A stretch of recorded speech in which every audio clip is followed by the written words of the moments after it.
আগামী ২৮ তারিখে বাংলাদেশে আসছেন ওয়ার্ল্ডের প্রথিতযশা একজন দাঈ ইলাল্লাহ, যিনি আল্লাহর পথে মানুষকে ডেকেছেন অত্যন্ত ইখলাসের সাথে। ডক্টর জাকির নায়েক তিনি বাংলাদেশে আসবেন। এই বিষয়ে আলেমদের করণীয় কি হওয়া উচিত? আলেমদের করণীয় হওয়া উচিত, ওনার এই আশাকে কেন্দ্র করে আলেমরা অবশ্যই এটাকে অ্যাপ্রিশিয়েট করবে নিশ্চয়ই, কারণ এমন একজন দাঈ সারা ওয়ার্ল্ডে প্রতি বছর গড়ে ওঠে না।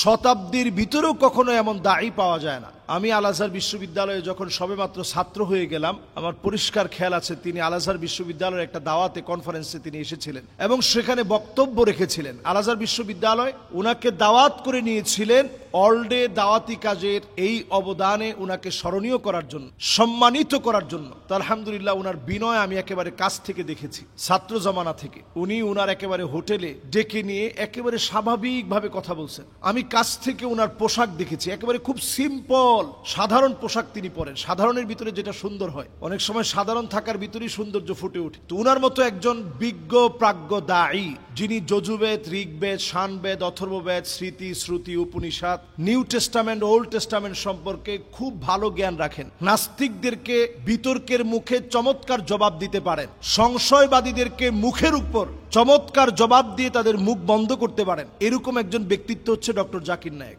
এজন্য ওয়ার্ল্ডের বহু দেশ সাদরে তাকে গ্রহণ করার জন্য তাকিয়ে থাকে, কিন্তু আমরা ভারতীয় আগ্রাসনের দ্বারা প্রভাবিত হয়ে সেই সময়ে ওনাকে আসতে দিতে পারি নাই, কারণ মোদি এটা চায় নাই। এখন যেহেতু তাদের আগ্রাসন, আধিপত্য আমরা বিস্তার হতে দেব না, তিনি ইনশাআল্লাহ বাংলাদেশে আসবেন। প্রত্যেকটা মানুষের ওয়াজহাতুন নাযার আছে, ব্যক্তিগত অনেক মতামত আছে।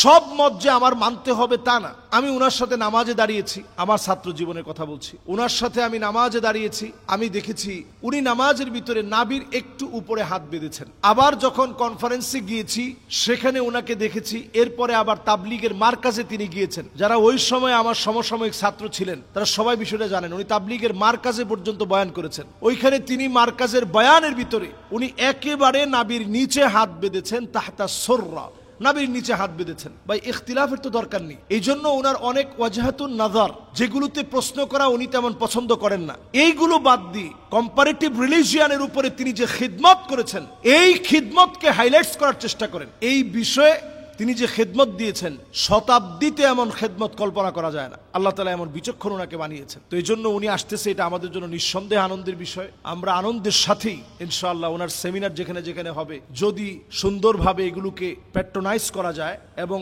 অর্গানাইজড ওয়েতে যদি সাজানো যায়, তাহলে সাজানোর পর আমরা সেখানে যাব ইনশাআল্লাহ, অংশগ্রহণ করব, কথাগুলো শোনার চেষ্টা করব। এবং এটা অমুসলিমদের জন্য বড় একটা মেসেজ হতে পারে দিন কবুলের জন্য। অনেকে হয়তো দিন কবুল করবেন ইনশাআল্লাহ। এই জন্য এই দাওয়াতকে আমরা ছড়িয়ে দেওয়ার চেষ্টা করব ইনশাআল্লাহ। কোনোভাবেই উনাকে আমরা প্রতিপক্ষ বলে মনে করব না, উনাকে আমরা আমাদের শত্রু বানাবো না। আল্লাহ আমাদেরকে বোঝার তৌফিক দান করুক। এবং এটা কিন্তু ঈমানি দায়িত্ব বটে। নবীজি সাল্লাল্লাহু আলাইহি ওয়াসাল্লাম বলছেন, মান কানা ইউমিন বিল্লাহি ওয়াল ইয়াউমিল আখির ফালইউকরিম দাইফাহু, যে ঈমান আনবে, ঈমানের কথা বলবে, আখিরাতে বিশ্বাস করবে, সে যেন মেহমানকে সম্মান করে। কাজেই তিনি আমাদের মেহমান, আসবেন আমাদের দেশে, আমরা ছড়িয়ে দেব সম্মান ইজ্জতের সাথে ওনার বিষয়গুলো আমরা প্রচার করব ইনশাআল্লাহ। আসসালামু আলাইকুম ওয়া রাহমাতুল্লাহি ওয়া বারাকাতুহু।